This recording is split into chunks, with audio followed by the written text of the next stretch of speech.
கிறிஸ்துவுக்குள் மிகவும் பிரியமான அன்பு முகநூல் நண்பர்களே, நேரலை செய்தியின் நேயர்களே, நான் உங்கள் அனைவரையும் நமது ஆண்டவரும் இரட்சகரும் மீட்பருமாய் இருக்கிற மரித்து உயிர் தெழுந்த இயேசு கிறிஸ்துவின் அதிகார நாமத்தில் இந்த நாளின் தியான செய்திக்கு நேராக நான் உங்களை வேண்டி விரும்பி அழைக்கின்றேன். கிறிஸ்துவுக்குள் அன்பானவர்களே, நாம் அனைவரும் ஆண்டவராகிய இயேசு கிறிஸ்துவின் இரத்தத்தினாலே மீட்டு ரட்சிக்கப்பட்டவர்களாயும்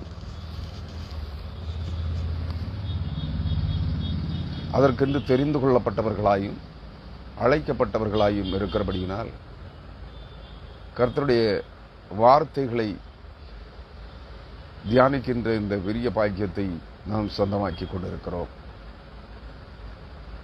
அன்பானவர்களே, நாம் தொடர்ந்து சிந்தனை செய்து வருகிற யோவான் எழுதின நற்செய்தி நூலின் 15ஆம் அதிகாரம் 9 முதல்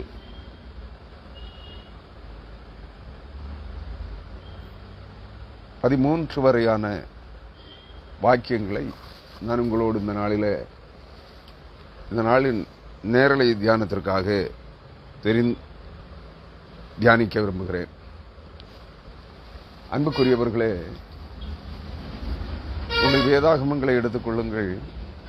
யோவான் எழுதின நற்செய்தி நூலின் 15ஆம் அதிகாரம் 9ஆம் வசனம் முதல் 13 வரையான வசனங்களை படிக்க கேளுங்கள். பிதா என்னில் அன்பாயிருக்கிறது போல நானும் உங்களில் அன்பாயிருக்கிறேன். என்னுடைய அன்பில நிலைத்துருங்கள். நான் என் பிதாவின் கற்பனைகளை கை கொண்டு அவருடைய அன்பில நிலைத்திருக்கிறது போல நீங்களும் என் கற்பனைகளை கை கொண்டிருந்தால் என்னுடைய அன்பில நிலைத்திருப்பீர்கள். என்னுடைய சந்தோஷம் நிறைவாய் உங்களில் நிலைத்திருக்கும்படிக்கும் உங்கள் சந்தோஷம் நிறைவாயிருக்கும்படிக்கும் இவைகளை உங்களுக்கு சொன்னேன்.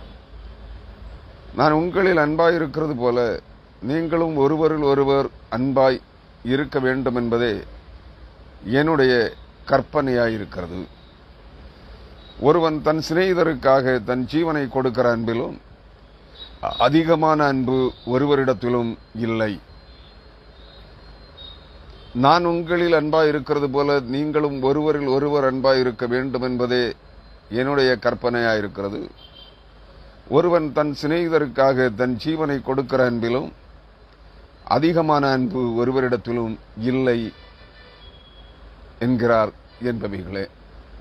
கிறிஸ்துவுக்குள் அருமையானவர்களே, இந்த வார்த்தைகளுக்காக நாம் கர்த்தரை துதிப்போம். இந்த வார்த்தைகளின் வழியாக தேவன் விளம்புகிற அந்த அன்பை குறித்து நாம் இன்னும் ஆழமாக கற்றுக்கொள்ள பிரயாசப்படுவோம். அதற்காக அவைகளை கர்த்தருடைய ஆவியானவர் நமக்கு கற்றுத்தரும்படியாக நாம் தேவ சமூகத்தில் ஒரு சில நிமிடங்கள் ஜெபிக்க அழைக்கப்படுகிறோம். ஜெபம்.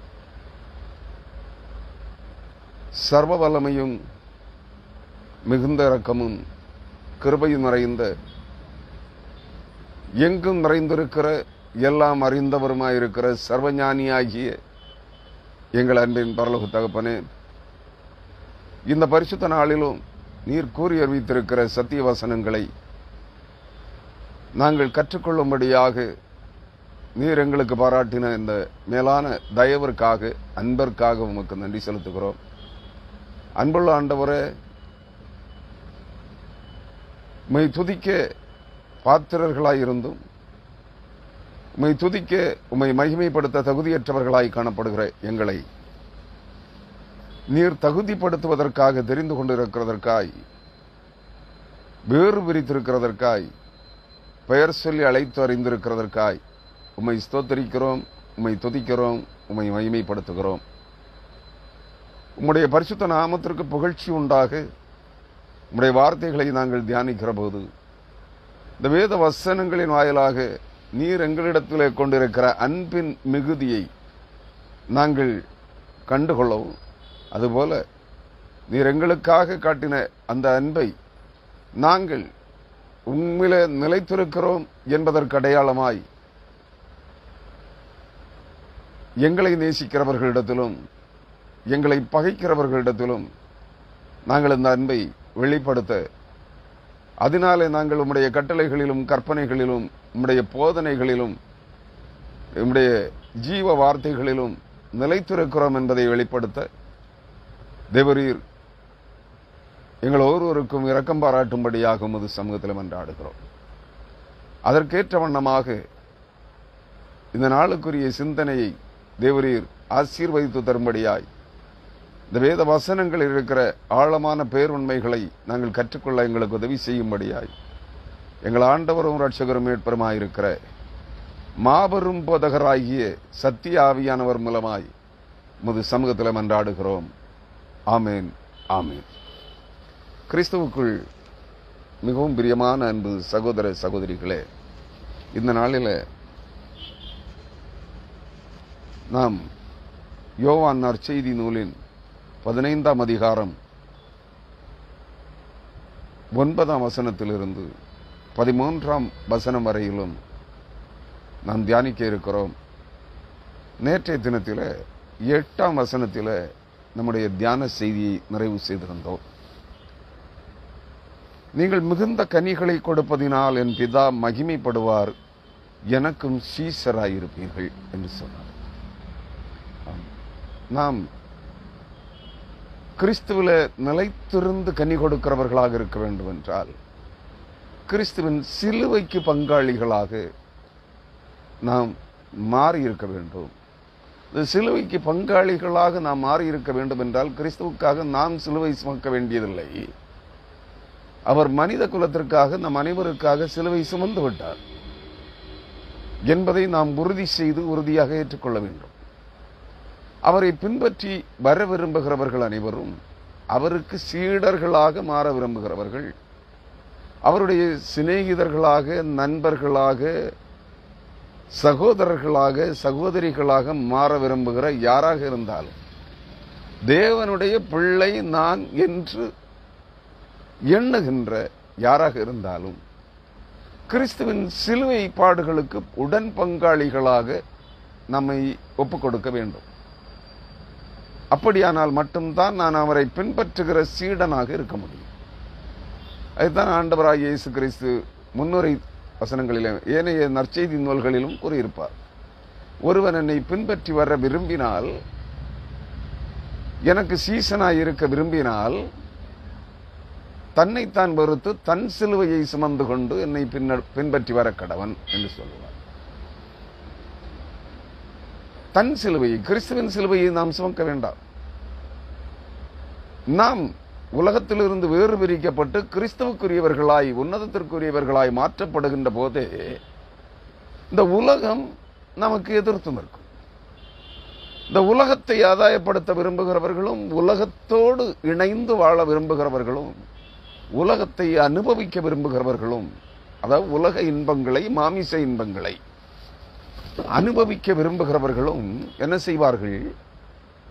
நம்மை பகைப்பார்கள், நம்மை எதிர்க்க தொடங்குவார்கள்.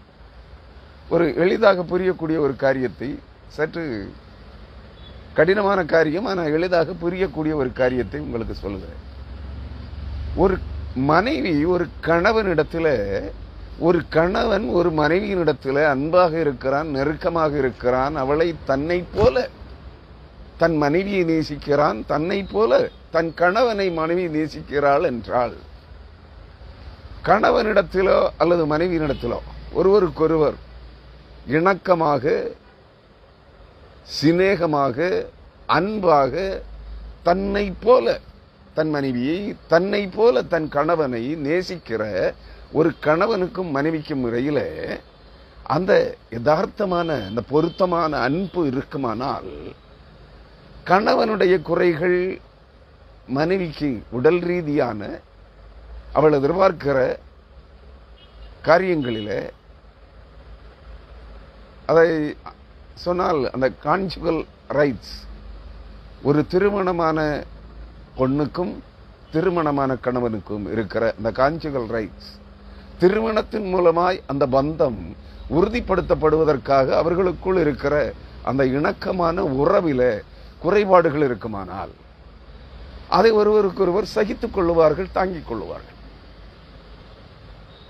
மனைவியினிடத்திலும் குறைபாடுகள் இருக்கலாம், கணவனிடத்திலும் குறைபாடுகள் இருக்கலாம். அதை ஒருவருக்கொருவர் மனப்பூர்வமாக நேசித்து அன்பு செலுத்துகிறார்கள் என்றால், ஒருவருக்குள் ஒருவர் இரண்டரை கலந்திருக்கிறார்கள் என்றால் அந்த குறைவு பெரிய காரியம் அல்ல. இதான் அன்புங்க. ஆனால் எப்பொழுது கணவன் மனைவியினிடத்திலே தனக்கான முழு மன திருப்தியை பெற்றுக்கொள்ள முடியவில்லை, உடல் சுகத்தையோ மன திருப்தியையோ பெற்றுக்கொள்ள முடியவில்லை என்று அந்த மனைவியை புறக்கணித்துவிட்டு வேறு ஒரு பெண்ணுடன் தொடர்பு வைத்துக் கொள்ளுகிறானோ, அவன் விரும்புகிற அந்த மன திருப்தி, அந்த உடல் திருப்தி, அந்த ஆத்மீக திருப்தி, அவனுக்கு அது ஆத்ம திருப்தி, ஆன்மீக திருப்தி அல்லது உடலின் திருப்தி, மனதின் திருப்தி, அந்த வேறொரு பெண்ணிடத்திலே கிடைக்கிறது என்று அங்கே செல்லுகிறான் என்றால், அதுபோல் அந்த மனைவியானவள் தன் கணவனிடத்திலே கிடைக்காத ஏதோ ஒன்றை பிறனிடத்திலே, புறத்தியானிடத்திலே, அயலகத்தானிடத்திலே அல்லது அந்நியனிடத்திலே பெற்றுக்கொள்ளப் போகிறாள் என்றால், அவர்கள் இருவருக்குள்ளும் என்ன இல்லை? சிநேகபாவமான அன்பு இல்லை. ஒருவரில் ஒருவர் அவர்கள் தங்களை அன்பு கூறவில்லை, இணக்கமாக இல்லை, மனம் பொருந்தி அவர்கள் சிநேகிக்கவில்லை. ஏதோ எதிர்பார்ப்புகளோடு தன் தேவைகளை அவன் பூர்த்தி செய்ய வேண்டும் என்கிற நோக்கத்தோடு அவனை நேசிக்கிறார்கள். இது என்னவாக தோன்றுகிறது? விபச்சாரமாக தோன்றுகிறது, அல்லது வேசித்தனமாக இருக்கிறது. அதுல ரெண்டு வகை இருக்கிறது வேசித்தனம் விபச்சாரத்தில். ஒன்று, தன் உடல் சுகத்திற்காக பிற ஆடவனை தேடுகிற ஒரு மனைவி, தன் உடல் சுகத்திற்காக பிற பெண்ணை தேடுகிற கணவன்.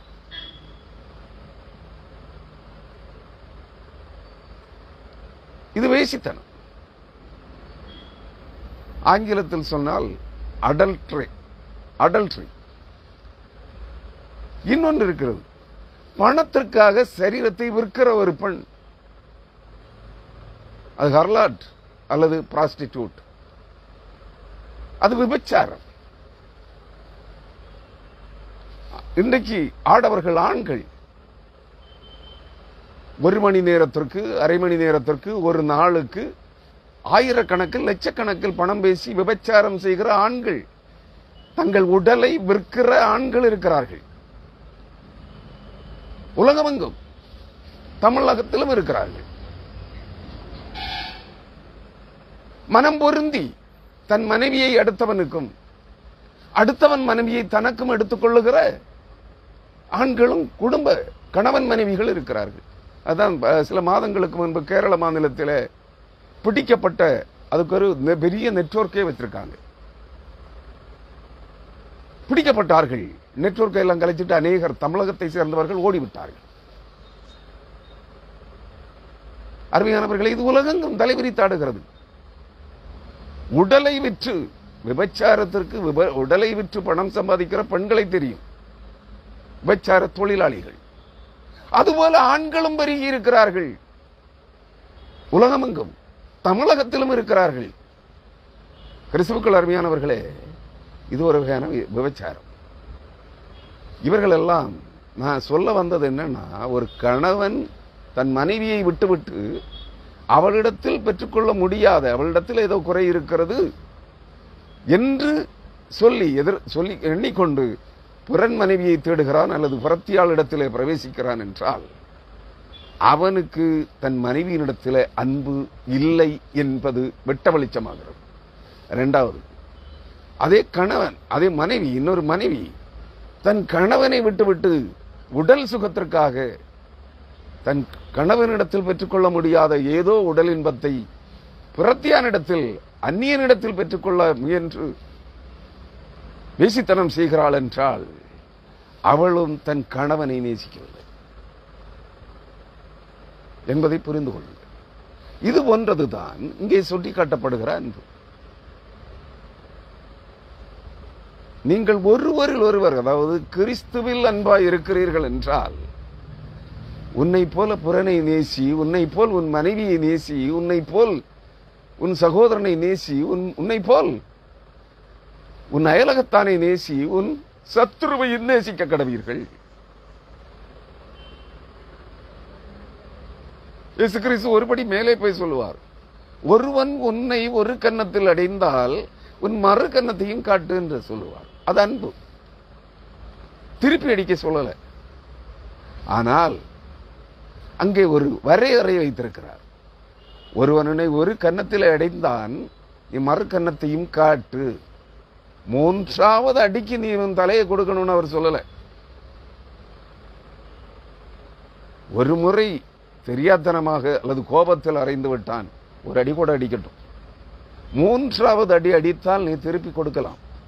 அவர் அங்க அடிக்கக்கூடாதுன்னு சொல்லல. ஆனால் உன்னை போல் பிறனை நேசி என்பதற்கான அடையாளத்தில் ஒன்று அது. நீ அவனை நேசிக்கிறதுனாலே, அவனை அன்பு கொள்ளுகிறதுனால அவன் உனக்கு எதிரியாயிருக்கிறான், சத்துருவாயிருக்கிறான். ஆனாலும் நீ 2 அடிகளை தாங்கிக் கொள்ளலாம். ஏன்? நீ அவனை நேசிக்கிறாய் என்பதை வெளிக்காட்டுவதற்காக நீ ஒரு அடி, 2வது அடியை கூட நீ ஏற்றுக்கொள் என்று சொல்லுகிறார். அதுக்கு மேலே யாரும் பொறுக்க மாட்டாங்க. அருமையானவர்களே, நாம் கிறிஸ்துவில் அன்பாயிருக்கிறோமா? அவர் தன்னையே அடையாளமாக காண்பிக்கிறார். இது போலதாங்க இயேசு கிறிஸ்துவின் சிலுவை பாடுகள். அவர் நம்மை நேசிக்கிறதுனாலே, அவர் நம்மேல் அன்பு கொண்டதினாலே, நம்மை மீட்டு ரட்சிக்கும்படியாக நம்முடைய பாவங்களை அவர் சுமந்தார், நம்முடைய அக்கிரமங்களை அவர் சுமந்தார், நம்மேல் இருந்த சாபங்களை அவர் சுமந்தார், நாம் மரிக்க வேண்டிய இடத்திலே அவர் மரித்தார். இதுக்கு மேல ஒரு அன்பை வெளிப்படுத்த முடியாது. ஆகவே அவரை பின்பற்றி வர விரும்புகிற யார் ஒருவரும் நாம் அனைவரும் அவருக்காக நாம் சிலுவை சுமக்க வேண்டாம். நமக்காக நாம் அவரை பின் செல்வதற்காக, அவருடைய சீடர்களாய், அவருடைய உடன் சகோதரர்களாய், அவருடைய சிநேகிதர்களாய் நாம் மாறுவதற்காக அவர் என்ன செய்ய வேண்டும்? நாம் என்ன செய்ய வேண்டுமா? நம்மை நாம் வெறுத்து நம்முடைய சிலுவையாகிய பாடுகளை நாமே சுமந்து கொண்டு, புரிதொருவருடைய தலையிலே அல்லது தோளிலே என்னுடைய பாடுகளை சுமத்தக்கூடாது. இதுல இன்னும் ஒரு அர்த்தம் இருக்கு. எதுக்காக? என் தேவைகளுக்காக, என் உபத்திரவங்களுக்காக, என் பாடுகளுக்காக, என் வேதனைகளுக்காக நான் தான் தேவனிடத்தில் ஜெபிக்க வேண்டும். இது சொல்லும்போது கஷ்டமா இருக்கா உங்களுக்கு? அருமையானவர்களே, என் தேவைகளுக்காக நான் தான் கண்ணீர் விட்டு கதறி தேவனுடைய சமூகத்தில் ஜெபிக்க வேண்டும். எனக்காக நான் வேற ஒருத்தர்கிட்ட கூலிக்கு ஜெபிக்க போகக்கூடாது. ஆனால் அந்த ஜெபம் மற்றவர்களிடத்தில் ஜெப தேவையை குறித்து கேட்கக்கூடாது என்று நான் சொல்லவில்லை. அப்படிப்பட்ட காரியங்கள் உண்டு, அது வேறு. உன் குடும்பத்தில் இருக்கிற தைரித்திரம் விலக, உபத்திரவங்கள் விலக, பிசாசினுடைய சதிமோசங்கள், சூழ்ச்சிகள், தந்திரங்கள், உபத்திரவங்கள் விலக, சத்துருக்களின் பகை விலக, நீ என்ன செய்ய வேண்டும்? உன் மேல் இருக்கிற பாவக்கட்டுகள் அறுக்கப்பட, சாபக்கட்டுகள் அறுக்கப்பட, மரணக்கட்டுகள் அறுக்கப்பட, உன் ஆவி, ஆத்மா, சரீரம் விடுதலை பெற நீ தான் தேவ சமூகத்திலே ஜெபிக்க வேண்டும். அதுக்காக நீ அடுத்தவன்கிட்ட போய் கூலிக்கு ஜெபிக்க, பணம் கொடுத்து ஜெபிக்க சொல்லி நீ ரட்சிக்கப்பட முடியாது, நீ குணமாக முடியாது. அப்படின்னா உன் வியாதிகளை, உன் நோய்களை, உன் பாரங்களை, உன் துக்கங்களை புறத்தியானுடைய தோளின் மேல் சுமத்துகிறாய், அவனுடைய தலையின் மேல் சுமத்துகிறாய். உன் சிலுவையாகிய பாடுகளை, உன் உபத்திரவங்களை மற்றவருடைய தலையிலே சுமத்தாதே, மற்றவர்களுடைய தோளின் மேல் சுமத்தாதே. இன்னைக்கு புறம்போக்கு கிறிஸ்தவம் என்ன சொல்லுகிறது? உங்களுக்காக நாங்கள் ஜெபிக்கிறோம், உங்கள் வியாதிகளுக்காக நாங்கள் ஜெபிக்கிறோம். ஏன்? ஒருத்தனும் தன்னுடைய உங்கள் மேல் எடுக்க, என்னுடைய வியாதியை தன்மேல் எடுத்துக் கொள்ளத்தக்கவன் ஒருவனும் இல்லை கிறிஸ்துவை தவிர. அவர் ஒருவரே நம்முடைய வியாதிகளை சுமந்தவர். அவர் யார் யாருடைய வியாதிகளை தம்மேல் ஏற்றுக்கொண்டாரோ அவர்கள் அனைவரும் அந்த சனமே குணமானார்கள். யார் யாருடைய மரணத்தை தம்மேல் எடுத்துக்கொண்டாரோ அவர்கள் உயிர்ப்பிக்கப்பட்டார்கள். யார் யாருடைய உடல் உபாதைகளை, சரீரத்தின் குறைகளை தன்மேல் ஏற்றுக்கொண்டாரோ அவர்களுடைய குறைபாடுகள் நீங்கிற்று. இந்த 18 வருஷமாய் பெரும்பாடு இரத்தப்போக்குடைய அந்த பெண் ஓடோடி வந்து விசுவாசத்தினாலே அவருடைய வஸ்திர தொங்கலை தொட்டாள். அவளுடைய உதிரத்தின் உரல் நின்று போயிற்று. அவள் இயேசு கிறிஸ்துவின் மேல் தன்னுடைய வேதனைகளை வைத்தாள். அவருடைய வஸ்திரத்தில் அவர் அதை ஏற்றுக்கொண்டார். உடனே சொன்னார், என்னிடத்தில் இருந்து வல்லமை புறப்பட்டது. அப்படின்னா அவளுடைய வியாதி அவருடைய சரீரத்திலே உட்புகுந்தது.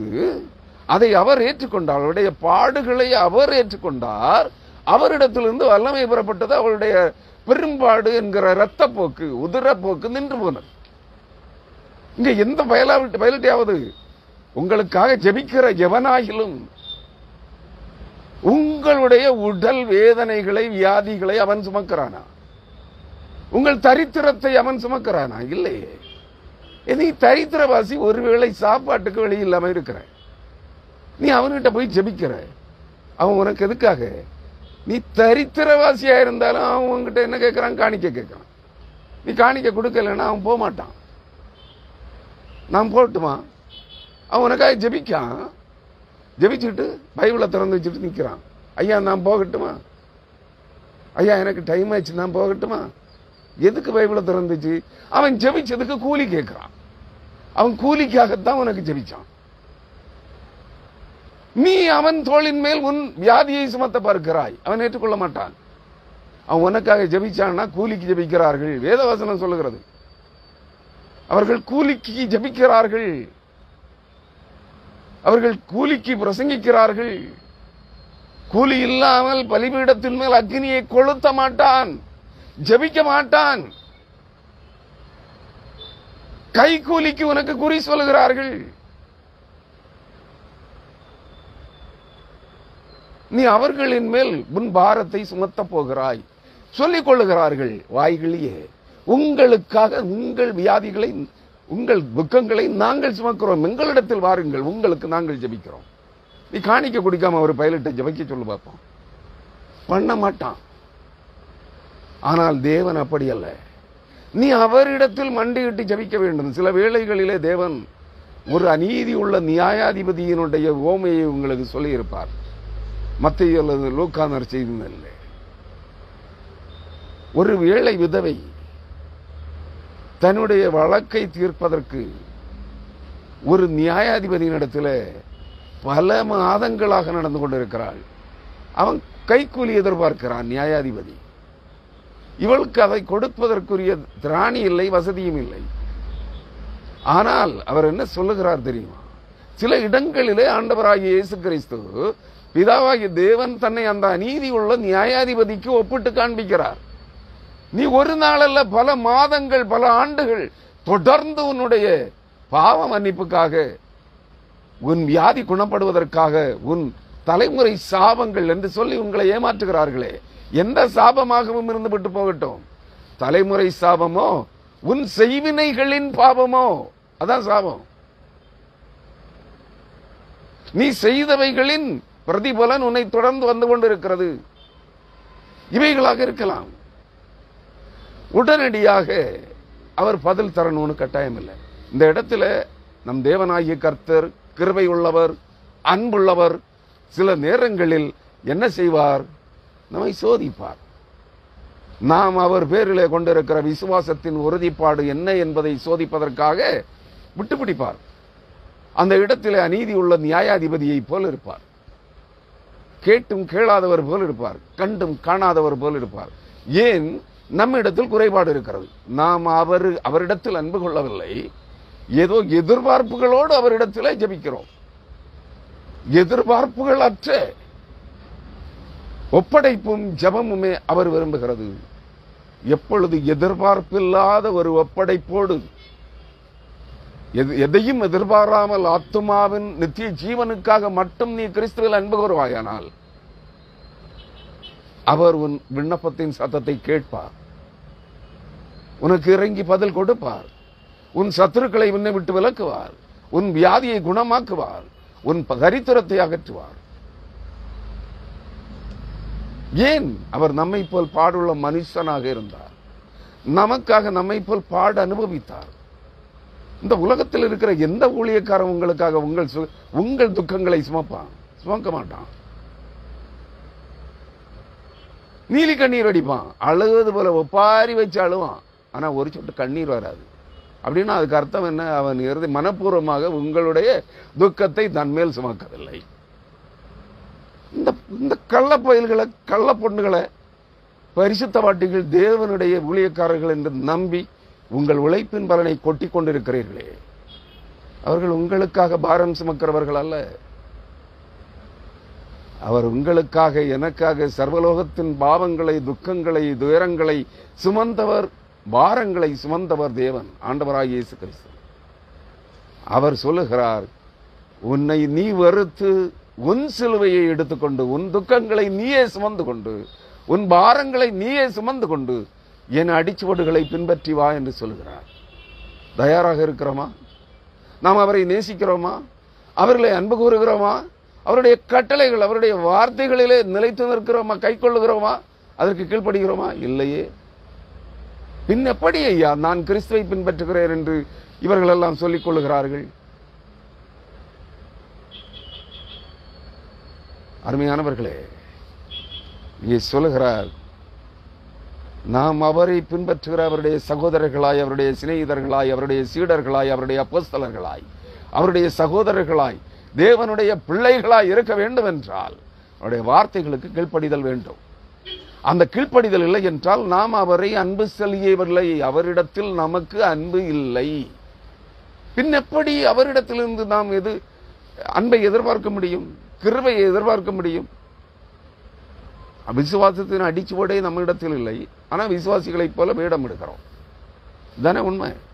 இங்கே சொல்லுகிறார், பிதா என்னில் அன்பாய் இருக்கிறது போல் நானும் உங்களில் அன்பாய் இருக்கிறேன், என்னுடைய அன்பிலே நிலைத்திருங்கள். என்ன? பிதாவும் குமாரனும் ஒருவரே. அவர் அங்கே தங்களை வேறுபடுத்தி சொல்லுகிறார். பிதா குமாரன் புரியும்படியாக, நாம் அறிந்து கொள்ளும்படியாக பிதாவும் குமாரனும் பரிசுத்த ஆவியானவரும் ஒன்றாயிருக்கிறார்கள். இயேசு கிறிஸ்து அவர்தான் பிதா, அவர்தான் குமாரன், அவர்தான் பரிசுத்த ஆவியானவர். மனுக்குலத்தின் பாவங்களை, சாபங்களை, மரணத்தை தம்மையில் ஏற்றுக்கொண்டு சுமந்து தீர்ப்பதற்கு வருகிற போது அவர் குமாரன்.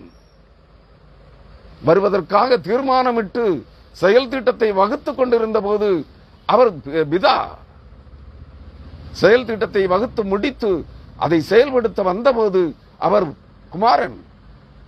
செயல் திட்டங்களை செய்து முடித்து கல்வாரி சிலுவையிலே அந்த மாபெரும் அன்பை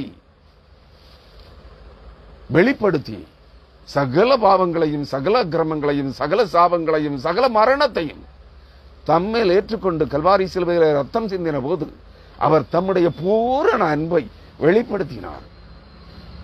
மரித்தார், அடக்கம் பண்ணப்பட்டார், உயிரோடு எழுந்தார். 40 நாள் தாம் உயிரோடு இருக்கிறவராக அநேகருக்கு காண்பித்தார். நீங்களும் நானும் காணவில்லை, அன்று இருந்தவர்கள் கண்டார்கள். மரித்து போனவர்களும் எழுந்து கண்டார்கள். ஆனா யாரும் அவருக்கு கூட பரலோகத்துக்கு போகல. அவர் 40ஆம் நாளிலே பரலோகத்திற்கு ஏறி சென்றார். 50ஆம் நாளிலே அவர் சத்திய ஆவியானவராக திரும்ப வந்தார். ஆனால் சத்திய ஆவியை யாரும் பார்க்க முடியாது. இன்றைய கிறிஸ்தவம் என்ன சொல்கிறது? நீங்கள் யாரிடத்திலே உங்கள் பாரங்களை சுமக்க, உங்கள் பாரங்களை யாருடைய தோளின் மேல் சுமத்த, யாருடைய தலையின் மேல் சுமத்த ஓடிக்கொண்டிருக்கிறீர்களோ அவர்கள் சொல்லுகிறார்கள், நாங்கள் உங்கள் பாரங்களை சுமக்கிறோம், வாருங்கள். ஏன்? காணிக்கைக்காக, வேற ஒன்று. அவர்கள் சொல்லுகிறார்கள், நாங்கள் உயிர் தெழுந்த இயேசு கிறிஸ்துவை கண்டோம். எப்படி காண்பார்? உயிர் தெழுந்த ஆண்டவராகி இயேசு கிறிஸ்துவின் ஆவியானவரே, சத்திய ஆவியானவராக இங்கே வந்திருக்கிறார். ஆவியானவரை எப்படி பார்க்க முடியும்? பொய் தானே சொல்றான். பொய்யை நம்புகிற நீங்கள், இன்றைய கிறிஸ்தவம், இந்த பொய்யர்கள் உங்கள் பாவங்களை சுமக்கிறார்கள், எங்களுக்காக பரிந்து பேசுகிறார்கள், எங்களுக்காக அழுது ஒப்பாரி வைத்து ஜபிக்கிறார்கள் என்று சொல்கிறீர்கள். ஏதாவது மாறி இருக்கா? பரவச உணர்வு. ஒருவேளை அந்த நேரம் வியாதியின் துக்கம், வேதனை, காயங்கள், மனக்காயங்கள், மனபாரங்கள் விலகிறது போல தோன்றலாம். மனம் விட்டு சிரிக்கிற போது துக்கங்கள் விலகி போகும். அதுபோது அந்த பரவச உணர்ச்சிகளை உங்களுக்கு ஏற்படுத்துகிறார்கள். அவ்வளவுதான். நீங்கள் விடுதலை பெற்றது போல உணர்கிறீர்கள். திரும்ப வீட்டுக்கு வந்த பிறகு பழைய குருடி கதவை திரடி. பழைய பிரச்சனை தான். தினந்தோறும் போய் அங்க உட்கார்ந்து இருக்கணும், அவனுக்கு காணிக்க கொடுக்கணும். அருமையானவர்களே, உங்கள் துக்கங்களை நீங்களே சுமந்து, உங்கள் பாரங்களை நீங்களே சுமந்து, உங்கள் உபத்திரவங்களை, வேதனைகளை, கண்ணீரை நீங்களே சுமந்து கிறிஸ்துவை பின் செல்ல பழகுங்கள். அப்பொழுது தேவன் உங்களிடத்தில் அன்பாயிருப்பார், கிறிஸ்து உங்களிடத்தில் அன்பாயிருப்பார், பரிசுத்த ஆவியானவர் உங்களிடத்தில் அன்பாயிருப்பார். இதற்கு செய்ய வேண்டியது என்ன? அவருடைய போதனைகள், அவருடைய கட்டளைகளை நீங்கள் கை கொண்டு அவைகளுக்கு கீழ்ப்படிந்து வாழ வேண்டும். அப்படியானால் அவர் உங்களில் அன்பாயிருப்பார், நீங்கள் அவரில் அன்பாயிருக்கிறீர்கள்.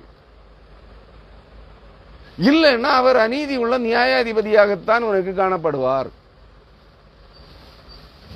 அவரை சொன்னாரே, அநீதி உள்ள நியாயாதிபதியாகத்தான் உங்களுக்கும் எனக்கும் அவர் காணப்படுவார். அது மட்டுமல்ல, யோபு சொன்னது போல நான் சில வேளைகளிலே செய்திகளிலே சொல்லி இருக்கிறேன், தேவன் எனக்கு சத்துருவாய் நிற்கிறார், நான் யாரிடத்தில் போவேன்? தேவனே சத்ருவாக மாறி என்னை அடிக்கிறார். ஏன் அவர் அநீதி உள்ள நியாயாதிபதியாக எனக்கு இருக்க மாட்டார்? முதலாவது அநீதியுள்ள நியாயாதிபதியாக இருப்பார். இரண்டாவது, அதிலும் நான் மனம் திரும்பாமல் போனால் அவர் சத்ருவாக மாறி என்னை அடிப்பார். இந்த அனுபவங்கள் ஒரு ஊழியக்காரனுக்கு இல்லை என்றால் தேவனுடைய வார்த்தைகளை அவனும் கை கொள்ள மாட்டான். அவனை பின்பற்றுகிறவர்களுக்கு கை கொள்ளும்படி, கீழ்ப்படிந்திருக்கும்படி கற்பிக்கவும் மாட்டான். தான் அறியாததை எப்படி மற்றவர்களுக்கு கற்பிக்க முடியும்? ஒரு ஆசிரியர் அந்த பாடத்திட்டத்தை நன்றாக கற்று தேர்ந்திருந்தால் தான் தன்னுடைய மாணவர்களுக்கு கற்பிக்க முடியும் தானே? ஒரு ஊழியக்காரன் தேவனை குறித்து அறிந்திருக்க வேண்டும். தேவனுடைய போதனைகள், பாடத்திட்டம், இந்த சத்திய வசனங்களை குறித்து நன்றாக கற்று தேர்ந்து அதை அனுபவித்திருக்க வேண்டும், அனுபவபூர்வமாக அறிந்திருக்க வேண்டும். இல்லாதவன் என்ன பண்ண முடியும்? அதான் அவன் சொன்ன, ஏசாயா 26ஆம் அதிகாரத்தில், நாங்கள் பிரசவ வேதனைப்பட்டு காற்றை பெற்றவர்களைப் போல இருக்கிறோம், தேசத்திலே பூமியிலே ஒரு ஆத்துமாவையும் ரட்சிக்க மாட்டாது இருக்கிறோம். தாங்க இருக்கும். ஆகாயத்தில் சிலம்பம் பண்ணலாம், நான் அதை செய்தேன், இதை செய்தேன், அந்த அற்புதம், இந்த அற்புதம். ஆகாயத்தில் சிலம்பம் ஆடலாம், செயலில் ஒன்றுமில்லை. இதுதான் இன்றைய கிறிஸ்தவம்.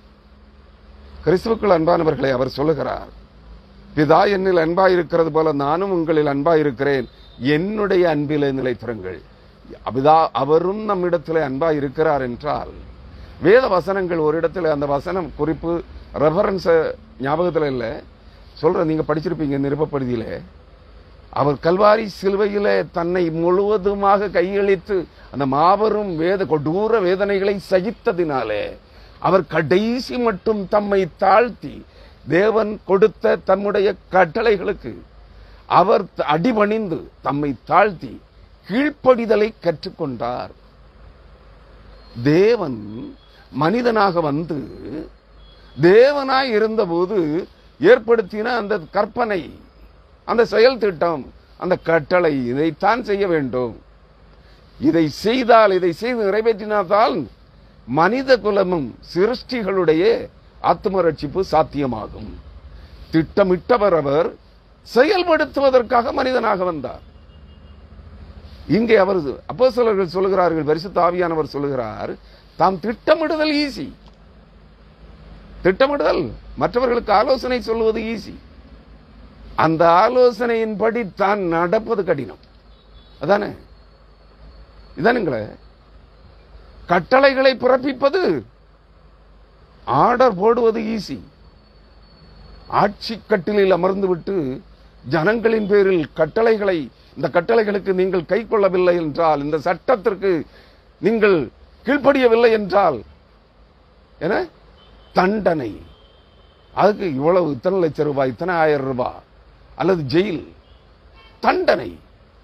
ஆனா அந்த நீ போட்ட உருவாக்கின சட்டத்தை நீயே கை கொண்டு பார்க்க வேண்டும். கை கொள்வது, அவன் அந்த ஓட்டை எங்கே இருக்குன்னு பார்த்து நுழைஞ்சு வெளியே போறதுக்கு பார்ப்பான். ஆண்டவர் அப்படி அல்ல. அவர் போட்ட கட்டளை அல்லது கற்பனை, அந்த செயல் திட்டத்தை அவர் நிறைவேற்ற மனிதனாக வந்தார். அவருக்கும் அது கடினமாகத்தான் இருந்தது. அதனால் தான் பரிசுத்த ஆவியானவர் அப்போஸ்தலர்கள் மூலமாக எழுதி வைத்திருக்கிறார். இந்த வசனம் ஞாபகத்திலே இல்லை, நான் வசனத்தை சொல்றேன், ரெஃபரன்ஸ் ஞாபகத்தில் இல்லை. எந்த அதிகாரம், எந்த புத்தகம், எந்த அதிகாரம், எந்த வசனம். அவர் மனிதனாய் இருந்தபடியினாலே தேவனுடைய கட்டளைகளை நிறைவேற்றுவதற்காக கீழ்ப்படிதல், கடைசி பரியந்தம், மரண பரியந்தம் தம்மை ஒப்புக் கொடுத்து தேவனுடைய கட்டளைகளுக்கு கீழ்ப்படிதலை கற்றுக்கொண்டார். அவரே அவர் உருவாக்கி வைத்த சட்டத்தை, இந்த கட்டளையை நிறைவேற்ற அதை மரண பரியந்தம் தம்மை தாழ்த்தி கீழ்ப்படிதலை கற்றுக்கொண்டார். நீங்களும் நானே மாத்திரம் ஒவ்வொரு கட்டளைக்கும் கீழ்ப்படிய வேண்டும். அதான் அடுத்த வசனத்தில், நான் என் பிதாவின் கற்பனைகளை கை கொண்டு அவருடைய அன்பிலே நிலைத்திருக்கிறது போல. அநேக மெய்ப்பர்களை அனுப்பினார், ஒரு மெய்ப்பனும் அவர் கொடுத்த கட்டளைகளுக்கு தங்களை கீழ்ப்படியவில்லை. அதை செயல்படுத்த அவர்களால் முடியவில்லை. ஆனால் தேவனே அங்கே குமாரனாக வருகிறார், மனித குமாரனாக. அவர் வந்த அந்த கட்டளையை நிறைவேற்றுகிறார். நிறைவேற்றுவதற்காக பலமுறை அழுது பார்த்தார். ரத்தம் வியர்வையாய் சிந்த கெத்செமனே தோட்டத்திலே அவருடைய ரத்தத்தின், உடலின் வியர்வை துளிகள், அவருடைய ரத்தம் வியர்வை துளிகளாய் வெளியேறிற்று. படிக்கிறது தானே, ரத்தத்தின் பெருந்துளிகள் வியர்வையின் பெருந்துளிகளாய் வெளியேறிற்று. ஏங்க அந்த ரத்தம் ஏன் பனி போல் உண்மையில் தெளிக்கப்படாது? வியர்வை பனி போல தானே வெளியே வருது சரீரத்துக்குள்ளிலே. அவருடைய ரத்தம், அவருடைய ரத்தத்தின் பெருந்துளிகள் வியர்வையாய் வடிந்து ஓடியது.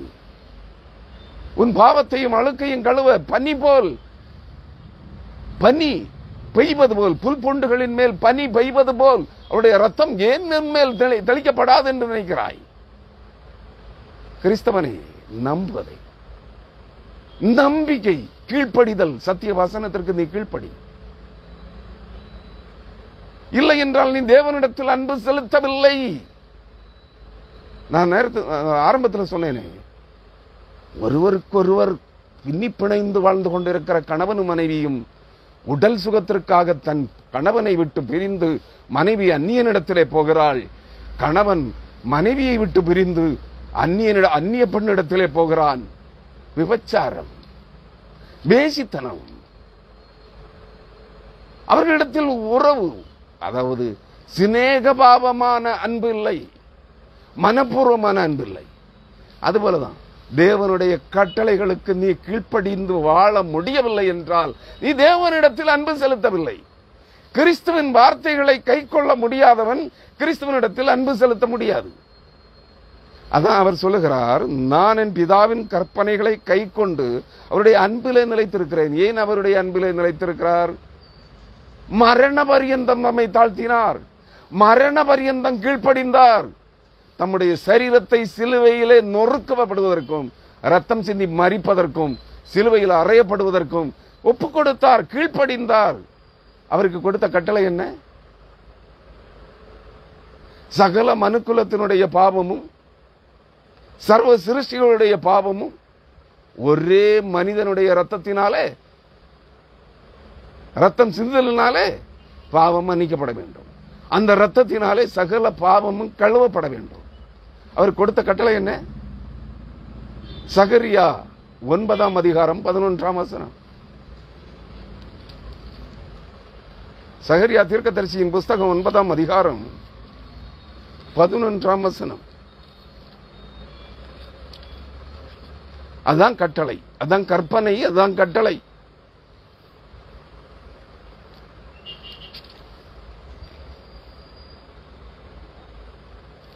சகரியா 9:11, உனக்கு நான் செய்வது என்னவென்றால், அவர் தேவனாய் இருந்தபோது குமாரனாக வருகிற, மனிதனாக வெளிப்படுகிற, குமாரனாக வெளிப்படுகிற அவருக்கு பிதாவாக இருந்தபோது, பிதாவாகிய தேவனாக இருந்தபோது, தம்முடைய குமாரனாக தேவனாக வெளிப்பட போகிறவருக்கு கொடுத்த கட்டளை. அது மட்டுமல்ல, ஆலோசனையும் கூட. கிரேட் கவுன்சில், மாபெரும் ஆலோசனை. அதான் அவருடைய செயல் திட்டம், அவருடைய அநாதி தீர்மானம். அதை அங்கே வெளிப்படுத்தி காண்பிக்கிறார். உனக்கு நான் செய்வதென்னவென்றால், அதாவது பிதா குமாரனுக்கு சொல்லுகிறார், உனக்கு நான் செய்வதென்னவென்றால், தண்ணீர் இல்லாத குழியிலே அடைபட்டிருக்கிற உன்னுடையவர்களை, தண்ணீர் இல்லாத குழியிலே அடைபட்டிருக்கிற உன்னுடையவர்களை, தண்ணீர் இல்லாத குழி அது சாக்கடை, பாலங்கிணறு, பிரேத குழி, அதிலே அடைபட்டிருக்கிற உன்னுடையவர்களை உன்னால் உனக்கென்று நான் தெரிந்தெடுத்து பூமியிலே உனக்கு ஒப்பு கொடுத்திருக்கிற என் ஜனங்களை, பிதாவாகிய தேவனால் சிருஷ்டிக்கப்பட்ட அந்த தேவ ஜனங்களை, இந்த பூமியின் ஜனங்களை மீட்டு ரட்சிப்பதற்காக, தண்ணீர் இல்லாத குழியிலே அடைபட்டிருக்கிற உன்னுடையவர்களை, இந்த பாவ மனுக்குலத்தை மீட்டு ரட்சிப்பதற்காக நான் உன் உடன்படிக்கையின் இரத்தத்தினாலே அவர்களை விடுதலை பண்ணுவேன் என்று சொல்லுகிறார். இதுக்கு அர்த்தம் என்ன? நான் உன் உடன்படிக்கையின் இரத்தத்தினாலே அவர்களை விடுதலை பண்ணுவேன் என்று சொல்லுகிறார். அந்த உடன்படிக்கையின் இரத்தம் அவர்தான். அதான் பழைய உடன்படிக்கையின் நிறைவேறுதல். பழைய உடன்படிக்கையின் நிறைவேறுதல். ஆட்டுக்குட்டியினுடைய ரத்தம் சிந்தப்படாமல் ஆடுகள், புறாக்கள், காளைகள், கன்றுக்குட்டிகளின் ரத்தம் சிந்துதல் இல்லாமல் பாவ மன்னிப்பு இல்லை. அதை நிறைவேற்ற தேவன் தம்முடைய கட்டளைகளை நிறைவேற்ற தாமே மனித குமாரனாக வருகிறார், அல்லது தம்முடைய குமாரனாக அனுப்புகிறார்.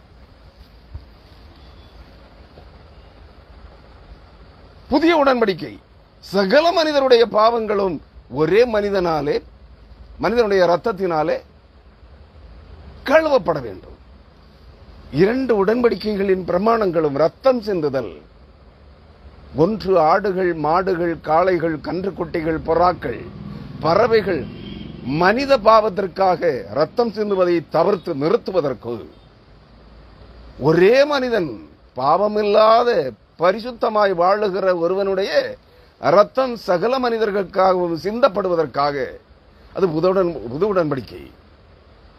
ஆக புது உடன்படிக்கையின் மத்தியஸ்தராகவும் பழைய உடன்படிக்கையின் கட்டளைகளின் நிறைவேறுதலாகவும் அதை நிறைவேற்றி கொடுத்தவரே நிறைவேற்றி முடிக்க வேண்டும். அதான் மரண சாசனத்தை எழுதினவனே மரணத்தை அந்த சாசனத்திற்குட்பட்டு மறிக்க வேண்டும்.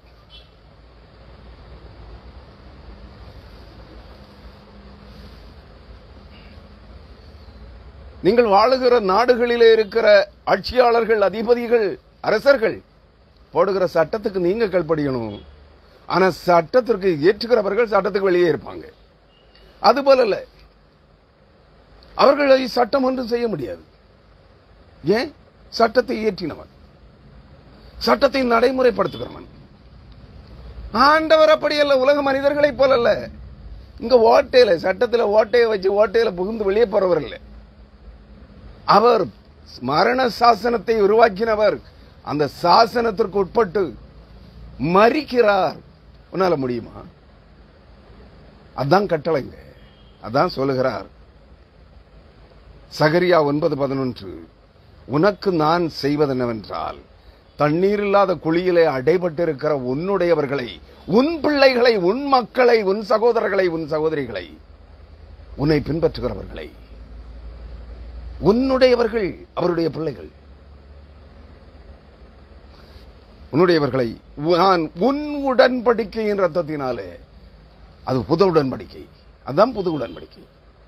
புது உடன்படிக்கையின் மத்தியஸ்தராயிருக்கிற, பழைய உடன்படிக்கையின் நிறைவேறுதலுக்குரியவராயிருக்கிற, நிறைவேற்றி முடிக்கிறவராயிருக்கிற இயேசு கிறிஸ்துவின் ரத்தத்திலே உன் ரத்தத்தினாலே அவர்களை விடுதலை பண்ணுவேன். புரியுதா உங்களுக்கு? ஏதாவது தான் மரண சாசனம்.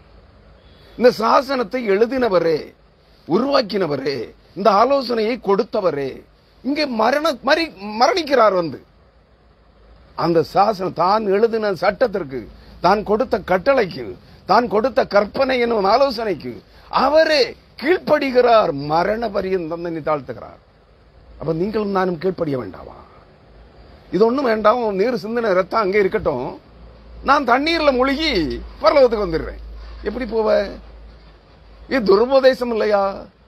எப்படி உங்கள் துக்கங்களுக்காக உங்கள் பாரங்களை நாங்கள் சுமந்து உங்களுக்காக ஜெபித்து உங்களுக்கு விடுதலை தருகிறோம் என்று சொல்லி உன் உழைப்பின் பலனாகிய காணிக்கை பணத்துக்காக பொய் பேசுகிறார்களோ, அதுபோல இயேசு கிறிஸ்து ரத்தம் சிந்தினதெல்லாம் மெய்தான். ஆனா நீ அந்த ரத்தம் தெளிக்கப்படும் வரை காத்திருக்க வேண்டாம். நீ சிலுவை சுமக்கவும் வேண்டாம். எங்களோடு வா, உலகத்தின் தண்ணீரிலே முழுகு. இதுதான் மறுஜென்ம முழுக்கு. நீ பரலோகத்துக்கு போயிடலாம். துருபதேசத்தை பின்பற்றுகிற கிறிஸ்தவர்களே, கீழ்ப்படிதல் உள்ளவர்களாதீங்கள். கிறிஸ்துவில் அன்பு செலுத்துகிறவர்களாதீங்கள். தம்மை மரண பரியந்தம் தாழ்த்தி சிலுவையிலே ஒப்புக் கொடுத்தாரே, உங்களுக்காக எனக்காக. நீ எனக்கு கீழ்ப்படிய வேண்டாம். ஜஸ்ட் அவருடைய வார்த்தைகளுக்கு கீழ்ப்படிந்தாவது வாழ வேண்டாம். இது ஒண்ணும் கிடையாது. எனக்கு ரட்சிப்பு வேணும், எனக்கு பரிசுத்தாவி வேணும், எனக்கு ஐஸ்வர்யம் வேணும், என்னுடைய பாடுகள் விலகணும், என்னுடைய உபத்திரவங்கள் மாறணும், என் பொண்டாட்டி என்ன விட்டுக்கிட்டு கண்டவன் கூட போயிட்டா அவ திருப்பி வரணும், இல்லைன்னா வேற ஒரு பொண்ணு வேணும். இதெல்லாம் இயேசு கிறிஸ்து தரணும் என்ன எதிர்பார்க்கிறீங்களா? ஒரு காலம் கிடையாது. நீ கர்த்தருடைய வார்த்தைகளுக்கு கீழ்ப்படிந்தாக வேண்டும். மரண பரியந்தம் உன்னை தாழ்த்த வேண்டும். உன்னை வெறுமையாக்கி அவருடைய பாடுகளை, உன் பாடுகளை, சிலுவையை நீயே சுமந்து கொண்டு கிறிஸ்துவின் அடிச்சுவடுகளை பின்பற்ற வேண்டும். அவர் சிந்தின ரத்தத்தால் மட்டுமே உன்னுடைய ஆத்மாவுக்கு விடுதலை. அதான் புது உடன்படிக்கையும் பழைய உடன்படிக்கை. இதை நிறைவேற்றி முடிக்க அவர் எவ்வளவு பிரயாசப்பட்டிருப்பார் யோசித்துப்பார். மரண பரியந்தம் தம்மை தாழ்த்தினார். தாழ்த்தி கீழ்ப்படிதலை கற்றுக்கொண்டார். கீழ்ப்படிய வேண்டாம். அவர் கீழ்ப்படிந்தாரே. அவர் இயற்றின நியாய பிரமாணத்திற்கு, கட்டளைகளுக்கு, அவர் எழுதின மரண சாசனத்திற்கு அவர் கீழ்ப்படிந்தாரே. நீ கீழ்ப்படிய வேண்டாமோ? அதான மாதிரியை அவர் பின்வைத்து போனார். தாமே வாழ்ந்து காட்டி, மனிதனாக வாழ்ந்து காட்டி முன்மாதிரியை உனக்கு கற்பித்து முன் வைத்து போனாரே. நீ இதெல்லாம் வேண்டான்னு சொல்லிட்டு தண்ணீர் முழுக்க ஓடுற, பரலோகத்துக்கு போயிடுவியா? அன்பான சகோதரனே, சகோதரியே, கிறிஸ்தவனே, நண்பனே, சிநேகிதனே, உன் ஆத்துமா ரட்சிக்கப்பட வேண்டும் என்றால் நீ கர்த்தருடைய வார்த்தைகளுக்கு கீழ்ப்படிந்தே ஆக வேண்டும். அதை கை கொண்டே ஆக வேண்டும். மரண பரியந்தம் நீ உன்னை தாழ்த்தியே ஆக வேண்டும். உன்னை வெறுமையாக்கியே ஆக வேண்டும். சிலுவையிலே தம்மை வெறுமையாக்கினாரே, அதுபோல நீ உன்னை வெறுமையாக்கித்தான் ஆக வேண்டும். நீ ஆத்துமாவிலே விடுதலை பெற வேண்டும் என்றால்.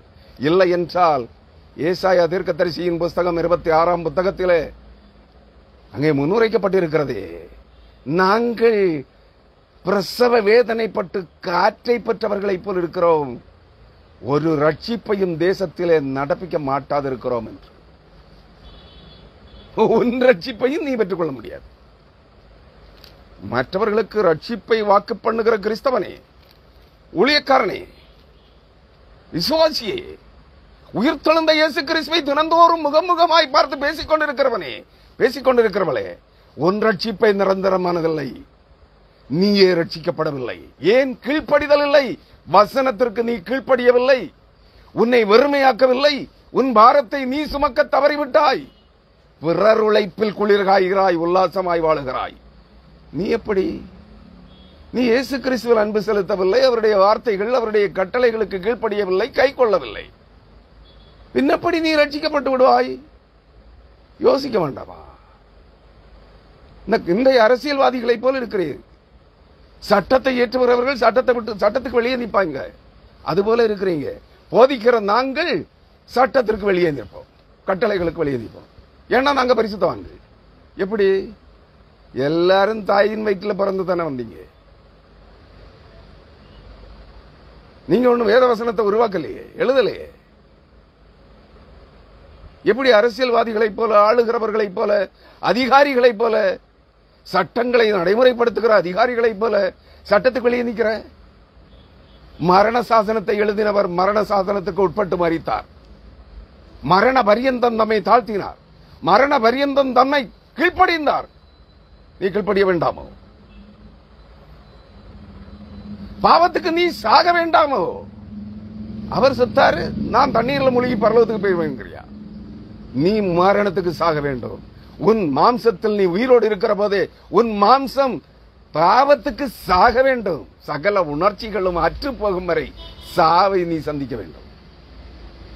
பின்ன எப்படி ஒரு ரட்சிப்பையும் இல்லைன்னா ஒரு ரட்சிப்பையும் செய்ய முடியாது.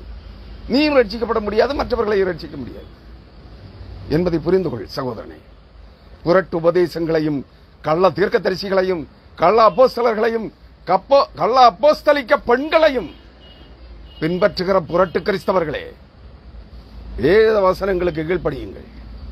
அவர் சொல்லுகிறார், என் பிதாவின் கற்பனைகளை கைக்கொண்டு அவருடைய அன்பிலே நிலைத்திருக்கிறது போல நீங்களும் என் கற்பனைகளை கைக்கொண்டிருந்தால் என்னுடைய அன்பிலே நிலைத்திருப்பீர்கள். நீங்கள் அவருடைய கற்பனைகள், அவருடைய போதனைகள், சத்திய வசனங்களுக்கு கைக்கொண்டு கீழ்ப்படிந்து அதை கைக்கொண்டு இருந்தால் அவர்களை அன்பு கொள்கிறீர்கள். இல்லையேல் உன் அன்பு பிறத்தியானுடைய மனைவியை தேடுகிற அன்பாக இருக்கிறது. உன் அன்பு பிற ஆடவனை தேடுகிற விபச்சாரத்தின் அன்பாக இருக்கிறது. பணம் சம்பாதிக்க தேடுகிற, பிறர் உழைப்பில் குளிர் காய்ந்து உல்லாசமாய் வாழுகிற, கோடீஸ்வரனாய் லட்சாதிபதியாய் மாறுகிற அன்பாய் இருக்கிறது. நீ பண ஆசைக்காக, உலக இன்பங்களுக்காக கிறிஸ்துவை நேசிக்கிறாய், சத்தியவாசனத்தை கை கொள்ளவில்லை. சொல்லுகிறார், என்னுடைய 11ஆம் வசனம், என்னுடைய சந்தோஷம் உங்களில் நிலைத்திருக்கும்படிக்கு, உங்கள் சந்தோஷம் நிறைவாய் இருக்கும்படிக்கும் இவைகளை உங்களுக்கு சொன்னேன். ஒரு இடத்துல சொன்னார், 14ஆம் அதிகாரத்தில், உலகம் கொடுக்கிற பிரகாரம் நான் உங்களுக்கு கொடுக்கிறதில்லை, என்னுடைய சமாதானத்தை உங்களுக்கு வைத்து போகிறேன் என்றார். இங்கே சொல்கிறார், என்னுடைய சந்தோஷம் உங்களில் நிலைத்திருக்கும்படிக்கும் உங்கள் சந்தோஷம் நிறைவாய் இருக்கும்படிக்கும் இவைகளை உங்களுக்கு சொன்னேன். கிறிஸ்தவர்களே, சிலர் மேடையில எல்லாம் நின்றுட்டு பயங்கரமா சந்தோஷப்படுவதை பார்த்திருக்கேன், குத்தாட்டம் போட்டு. அந்த சந்தோஷம் நீடிக்கிறதா அவங்களுக்கு? ரட்சிக்கப்பட்டவர்களுக்கு, ஆவி அபிஷேகம் பெற்றவர்களுக்கு, தண்ணீரில் முழுகினவர்களுக்கு, ஆவி பெற்றவர்களுக்கு, மறுபடி பிறந்தவர்களுக்கு, வரம் பெற்றவர்களுக்கு சந்தோஷம் நிலைத்திருக்கிறதா? நீங்க சந்தோஷம் உலகத்துக்கு கொடுக்க போறீங்க, சமாதானத்தை உலகத்துக்கு கொடுக்க போறீங்க. உங்களுக்கு சமாதானம் இருக்கிறதா? உங்களுக்கு சந்தோஷம் நிலைத்திருக்கிறதா? அது இந்த வார்த்தையின்படி அந்த யோவான் 14ஆம் அதிகாரம் 27ஆம் வசனம் சொல்லுகிறது போல, சமாதானத்தை உங்களுக்கு வைத்து போகிறேன், என்னுடைய சமாதானத்தையே உங்களுக்கு கொடுக்கிறேன், உலகம் கொடுக்கிற பிரகாரம் நான் உங்களுக்கு கொடுக்கிறதில்லை, உங்கள் இருதயம் கலங்காமலும் பயப்படாமலும் இருப்பதாக என்று சொல்லுகிறார். மற்றவர்களுக்கு இயேசு கிறிஸ்துவை பிரசங்கிக்கிற பிரசங்கியே, பரிசுத்தவானே, தீர்க்கதரிசியே, அப்போஸ்தலனே, ஊழியக்காரனே, போதகனே, விசுவாசியே, தண்ணீரிலே மூழ்கி பரிசுத்தாவியை பெற்றவனே, இயேசு கிறிஸ்து ரத்தத்திலே முழுகு, தேவனை அறிகிற அறிவிலே முழுகு என்றால் மாட்டேன், நான் தண்ணீரிலே முழுகுவேன், உலகத்தின் ஞானத்திலே முழுகுவேன். உலகத்தின் பிள்ளைகள் அதிக புத்திமான்களாயிருக்கிறார்கள். ஏன்னா சீக்கிரம் இருட்டி விடுகிறதுக்குள்ள கோடீஸ்வரன் ஆகணும். அதை ஆண்டவரே சொல்லுகிறார், உலகத்தின் பிள்ளைகள் அதிக ஞானிகளாய் புத்திமான்களாய் இருக்கிறார்கள் தேவனுடைய பிள்ளைகளை பார்க்கிறோம். அதான் புரட்டுவதேசம். உலக ஞானிகளுடைய ஞானம் தேவனுக்கு வைத்தியமாய் இருக்கிறது. தேவன் உலகத்தின் ஞானிகளை அவர்களுடைய பைத்தியத்திலே, அவர்களுடைய ஞானம் என்கிற பைத்தியத்திலே பிடிக்கிறார். தப்பி பிழைக்க முடியாது. நன்றாக உணர்ந்து கொள்ளுங்கள். இங்கே சொல்லுகிறார், உலகம் கொடுக்கிற பிரகாரம் நான் உங்களுக்கு சந்தோஷத்தையோ சமாதானத்தையோ ஐஸ்வர்யத்தையோ கொடுக்கிறவன் அல்ல என்கிறார். யாருக்காவது உலக கோடீஸ்வரர்களா இருக்கிற எந்த பரிசுத்தவானுக்காவது சமாதானம் இருக்கா? சமாதானத்தோடு செத்தவனை ஒருத்தனை அவங்களுக்கு காட்ட முடியுமா? சந்தோஷத்தோடு மரித்தவரை நீ காட்ட முடியுமா? சாதாரண விசுவாசிகள் மரித்திருக்கிறார்கள், எனக்கு அநேகரை தெரியும். சாதாரண விசுவாசிகளே வெளியே பார்த்தா தெரியாது.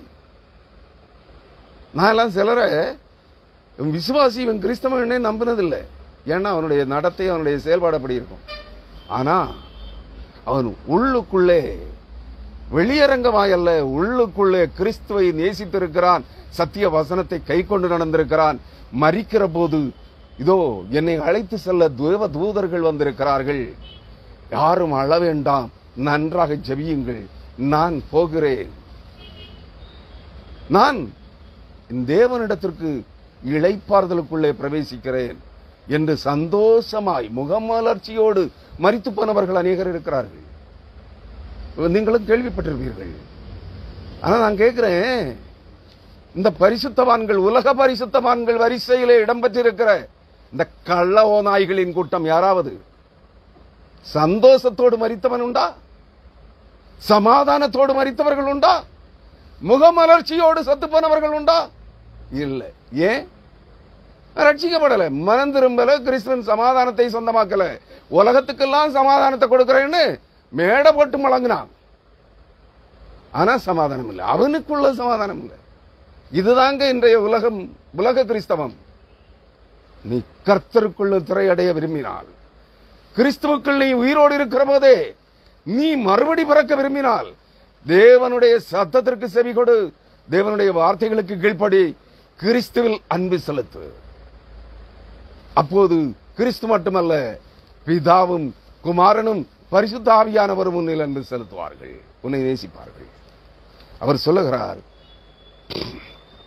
என்னுடைய சந்தோஷம் உங்களில் நிலைத்திருக்கும் படிக்கும், உங்கள் சந்தோஷம் நிறைவாய், குறைவற்றதாய், பூரணமுள்ள சந்தோஷமாய், பூரணவான்களாய், பூரண பரிசுத்தர்களாய், பூரண புருஷர்களாய், கிறிஸ்துவின் வளர்ச்சிக்கு ஒத்த பூரண வளர்ச்சியை, அறிவின் தேவனை அறிகிற அறிவாகிய ஞானத்தின் பெருக்கத்தில் நிறைந்த பூரண சந்தோஷம், பூரண அறிவு, பூரண ஞானம், பூரண ஒளி, பூரண சமாதானம், பூரண புருஷன், கிறிஸ்துவை ஒத்த சாயலை நீ தரித்துக் கொள்ளும் வரை, நான் ரட்சிக்கப்பட்டவன் என்றோ, நான் பரிசுத்தவான் என்றோ, நான் மறுபடி பிறந்தவன் என்றோ சொல்ல தகுதி இல்லை. பரிசுத்தவான் ஆக்கப்படும்படியாய் தெரிந்து கொள்ளப்பட்டிருக்கிறேன், அழைப்பை பெற்றிருக்கிறேன் என்பதை நீ புரிந்து கொள்ள வேண்டும். அருமையான கிறிஸ்தவர்களே, இங்கே சொல்லுகிறார், உங்கள் சந்தோஷம் நிறைவாய் இருக்கும்படிக்கு, அந்த நிறைவு என்கிற வார்த்தைக்கு ஒரு கடுகளவு குறைவற்றது என்று பொருள். கடுகு எவ்வளவு, கடுகு ரொம்ப சின்னது, அது எவ்வளவு பூரணமானதாக இருக்கிறதோ, முழுமை அடைந்திருக்கிறதோ, அதுபோல கடுகளவு குறையற்ற, கடுகை போன்ற பூரணமான சமாதானமும் சந்தோஷமும் உன் இருதயத்தில், உன் ஆத்மாவில் இருக்கிறது என்றால், உலகத்தில் அனைத்தும் உனக்கு எதுவுமே இல்லாம இருக்கலாம். அடுத்த வேளை சாப்பிடுறதுக்கு உணவு இல்லாம இருக்கலாம், போடுவதற்கு நல்ல கோட்டு சூட்டு டை எல்லாம் கட்டி அடுத்த வேளை போடுறதுக்கு ஒரு ட்ரெஸ் இல்லாம இருக்கலாம், நிம்மதியாக கொசு கட்டிக்காம படுத்து தூங்குறதுக்கு ஒரு வீடு இல்லாம இருக்கலாம். ஆனா உனக்கு சமாதானம் இருக்கிறதா? குறைவற்ற சமாதானம், குறைவற்ற சந்தோஷம் இருக்கிறதா உன் ஆத்மாவிலே, உன் இருதயத்திலே? சொல்லு. ஒரு பரிசுத்தவான கேளு. இயேசு கிறிஸ்துவை தினந்தோறும் முகமுகமாய் ராத்திரி பூரா பார்த்துக்கிட்டு இருக்கிறவங்கள்ட்ட கேளு. தினந்தோறும் 3 முறை பரலோகத்துக்கு ஏறி இறங்கிட்டு இருக்கவங்களை கேளு. சமாதானம் இருக்கா? சந்தோஷம் இருக்கா? இல்ல. காரணம் என்ன? மனம் திரும்பல, கர்த்தருடைய வார்த்தைகளுக்கு கீழ்ப்படியல, அதை கை கொள்ளல, மரண பரியந்தம் தன்னை தாழ்த்தல, தன்னை வெறுமையாக்கல, தன்னை வெறுமையாக்கி கிறிஸ்துவின் அடிச்சுவடுகளிலே தன்னை ஒப்புக் கொடுக்கவில்லை. பின் எப்படி இவர்களை நம்புகிறாய், இவர்களை பின்பற்றுகிறீர்கள், இவர்கள் கிறிஸ்தவர்கள் என்று?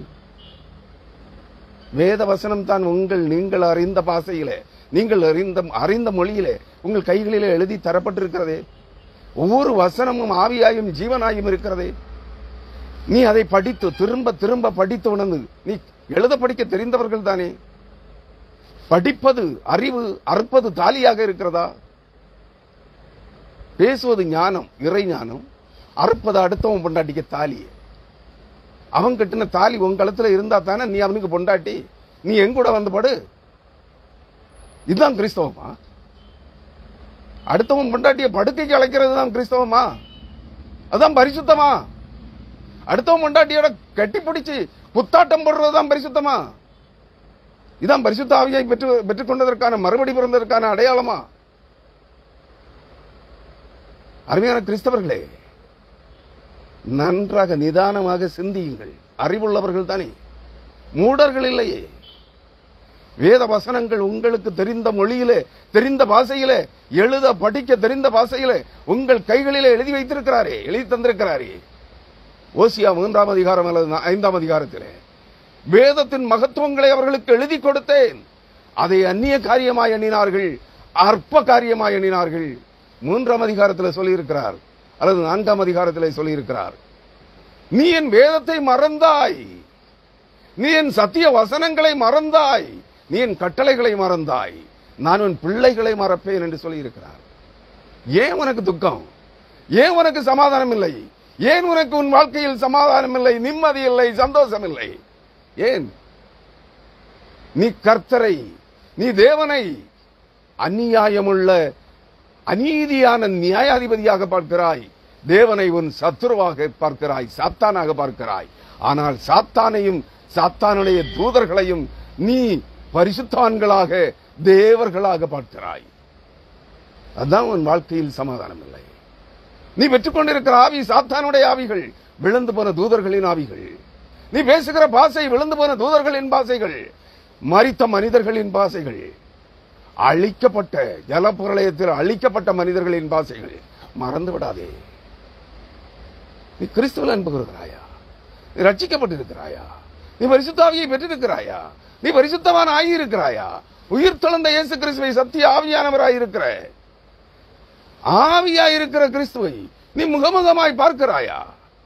நீ பரலோகத்திற்கு எடுத்துக்கொள்ளப்பட்டாயா? டெய்லி போயிட்டு வர்றியா? நரகத்தின் பிள்ளைகளே, நீங்களும் ஏமாந்து மற்றவர்களையும் ஏமாற்றிக் கொண்டிருக்கிறீர்களே, நீங்களும் வஞ்சிக்கப்பட்டு மற்றவர்களையும் வஞ்சித்துக் கொண்டிருக்கிறீர்களே, எங்கே செல்ல போகிறீர்கள்? 12ஆம் வசனம், நான் உங்களில் அன்பாய் இருக்கிறது போல நீங்களும் ஒருவரில் ஒருவர் அன்பாய் இருக்க வேண்டும் என்பதே என்னுடைய கற்பனையாயிருக்கிறது. யாருடைய?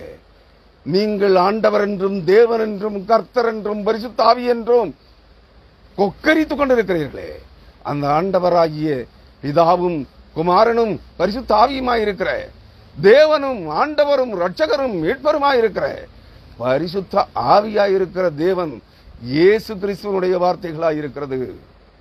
ஏற்றுக்கொள்கிறாயா?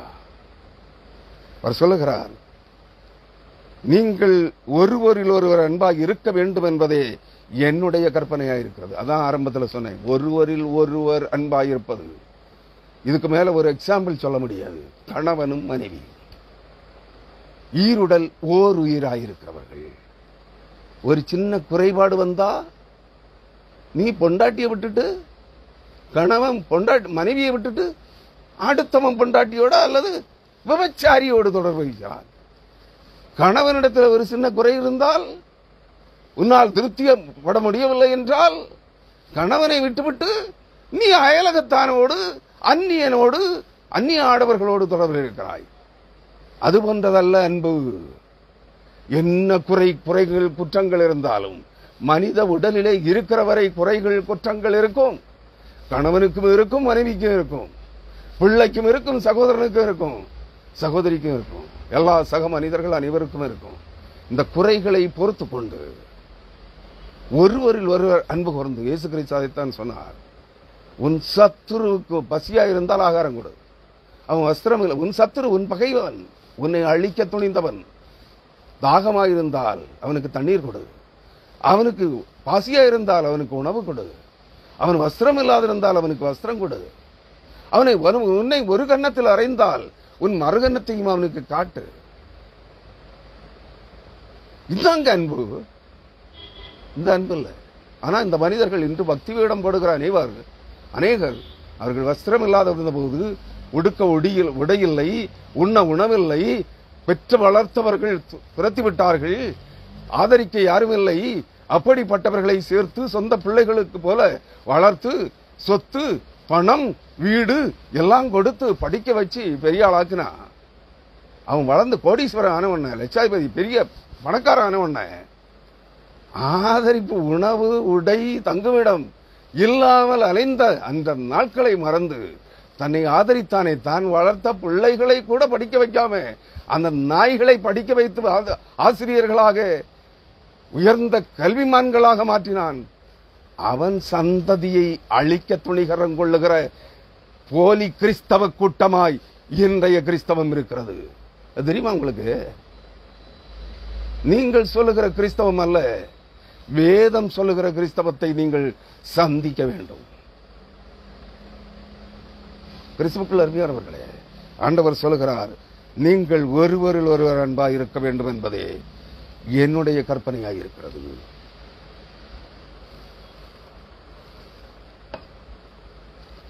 அனைத்து கற்பனைகளையும் அனைத்து வேத வசனங்களையும் அவர் தம்முடைய வாழ்விலே அனுபவித்து முடித்தார். மாதிரியை பின்வைத்து போனார். நீ அவரைத்தான் பின்பற்ற வேண்டும்.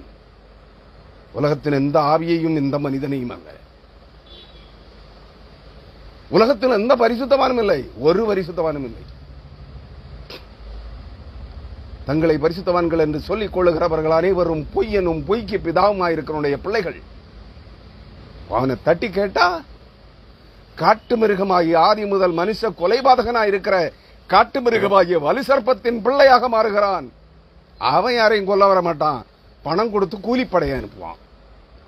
என்ன நீங்க இப்படி பண்ணிட்டீங்களே, ஐயோ எனக்கு நான் அப்படி ஒருத்தனை அனுப்பவே இல்லை, அவனுக்கு பணம் கொடுக்கல, அவனை எனக்கு தெரியவே செய்யாதுப்பான். ஒரே அடியை மறைஞ்சிருவான். ஏன்னா பரிசுத்தவான். இப்படிப்பட்ட புறம்போக்கு பரிசுத்தவான்களை பின்பற்றி ஓடுகிற கிறிஸ்தவர்களே, என்று மனம் திரும்புவீர்கள், என்று தேவனுடைய பிள்ளையாக மாறுவீர்கள். கிறிஸ்துவின் நாள் வந்து கொண்டிருக்கிறது, அதிவிரைவாக வந்து கொண்டிருக்கிறது. ஏமாந்து போகாதிருங்கள். அவர் சொல்லுகிறார், ஒருவன் 13ஆம் வசனம், ஒருவன் தன் சிநேகிதருக்காக தன் ஜீவனை கொடுக்கிற அன்பிலும் அதிகமான அன்பு ஒருவரிடத்திலும் இல்லை. நீ இந்த உயிர் நண்பர்களா இருக்கலாம், நீ உயிர் நண்பனுக்கு குழி பறிக்கல, ஒரே பிளேட்ல சாப்பிட்டு இருப்ப, ஒரே ட்ரெஸ் மாறி மாறி போட்டிருப்ப, ஒரு சிகரெட்டை நீ 4 பேர் குடிச்சிரு இழுத்திருப்ப, ஒரே கப்பில சாராயம் குடிச்சிருப்ப. இது உயிர் நண்பா? இல்ல. ஒரே உடல் உடல் ஓர் உயிராயிருந்த கணவனும் மனைவியுமே சமயம் கிடைக்கிற போது கணவனுக்கு மனைவி துரோகம் செய்கிறாள், கொலையே செய்கிறாள். கொலையும் செய்வாள் பத்தினி. இவ பத்தினி இல்ல, விபச்சாரி. கொலையும் செய்கிறாள். நீங்க நட்பு, சிநேகிதம், உயிர் நண்பன். ஆண்டவர் இயேசு கிறிஸ்து என்ன சொல்லுகிறார் தெரியுமா? உயிர் நண்பன், அன்பு, சிநேகிதத்தின் அன்பு என்றால் சிநேகம், சிநேகம் என்றால் நேசம், நேசம் என்றால் பாசம், பரிவு.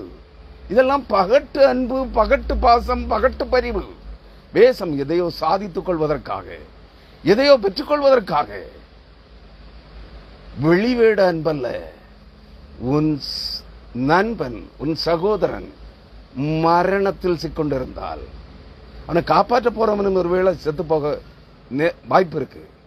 இப்ப எலக்ட்ரிசிட்டி ஒரு 100 வால்ட் அல்லது 200 வாட் மின்சாரம் ஓடுகிற ஒரு ஒயர்ல ஒருத்தன் பிடிச்சு துடிச்சுக்கிட்டு இருக்கான்னு வச்சுக்க, நீ உயிர் நண்பன் என்ன செய்வ? அவனை காப்பாற்ற போய்யா? ஐயோ கரண்ட் நீ பிடிச்சிரும். நட்பு இதுல தான் தெரியும். காட்டாற்று வெள்ளத்துல உன் நண்பன் விழுந்து விட்டான் தவறி. அவனை உனக்கு நீச்சல் தெரியுமா தெரியாதாங்கிறது 2வது விஷயம். அவனை காப்பாற்றுவதற்காக உன்னால் அந்த காட்டாற்று வெள்ளத்தில் குதிக்க முடியுமா? இல்ல. உயிர் பயம் இருக்கிறது இல்லையா? இதுதான், இதுக்கு பேர் தான் உயிர் நட்பா, உயிர் நண்பனா, அன்பா, சிநேகிதமா, நேசமா, பாசமா, பரிவா, காதலா? இல்ல.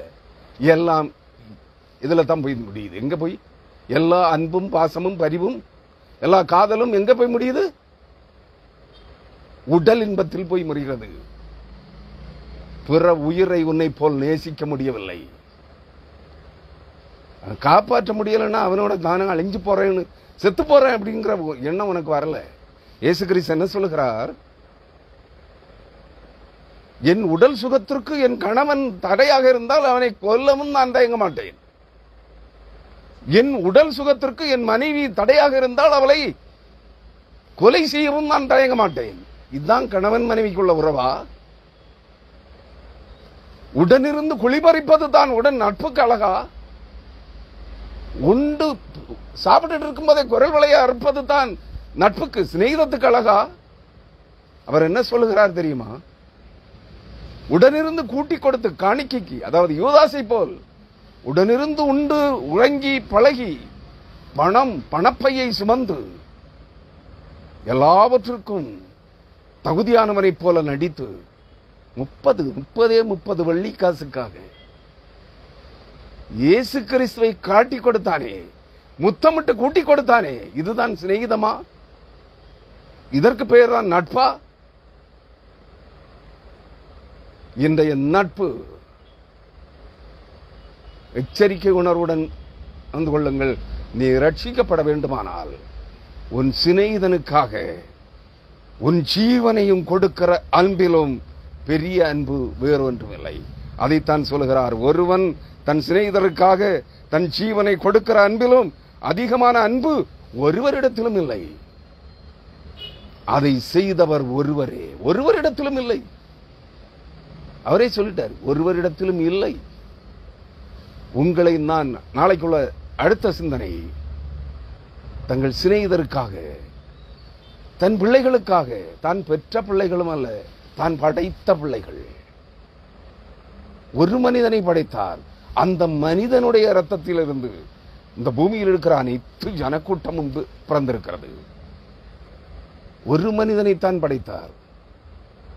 அந்த மனிதனுடைய சந்ததி நித்திய மரணத்திற்கு செல்லக்கூடாது என்பதற்காக தன்னையே தியாக பலியாக கல்வாரி சிலுவை பரியந்தம் தாழ்த்தி தன் ஜீவனை ரத்தத்தை சிந்தி மீட்டுக்கொள்ள தன்னை மரண பரியந்தம் தாழ்த்தினாரே. நீ அவருடைய வார்த்தைகளுக்கு செவி கொடுக்க வேண்டாம், அவருடைய வார்த்தைகளுக்கு கீழ்ப்படிய வேண்டாம், அவருக்காக உன்னையே கையளிக்க வேண்டாம். பணம் சம்பாதிப்பதற்காக கிறிஸ்தவன் பரிசுத்தவான் வேஷம் போடுகிறாயா? ஏதோ எதிர்பார்ப்புகளுக்காக கிறிஸ்துவை ஆராதிக்கிறாயா? தப்பி பிழைக்க மாட்டீர்கள். அவர் கோபம் கொள்ளாமலும் நீங்கள் வழியிலே அழியாமலும் இருக்கும்படிக்கு இப்பொழுதே அவரை முத்தம் செய்யுங்கள். சங்கீதம் 2ஆம் அதிகாரம் 12ஆம் வசனம். நான் செய்தியை நிறைவு செய்கிறேன். நாளைய தினம் கர்த்தருக்கு சித்தமானால் 14ஆம் வசனத்திலிருந்து செய்தியை தொடரலாம். நீங்கள் விரும்பினால் இணைந்திருங்கள். கர்த்தருடைய ஆவியானவர் இந்த வார்த்தைகளின்படி கிறிஸ்துவில் நிலைத்திருக்கிற அன்பில் நம்மை வாழ நடத்துவாராக. அவருடைய ஆவியானவர் ஆவியாயும் ஜீவனாயும் இருக்கிற சத்திய வசனங்களின் வழியாய் நம்மோடு பேசுவாராக. ஆமேன். ஹல்லேலூயா.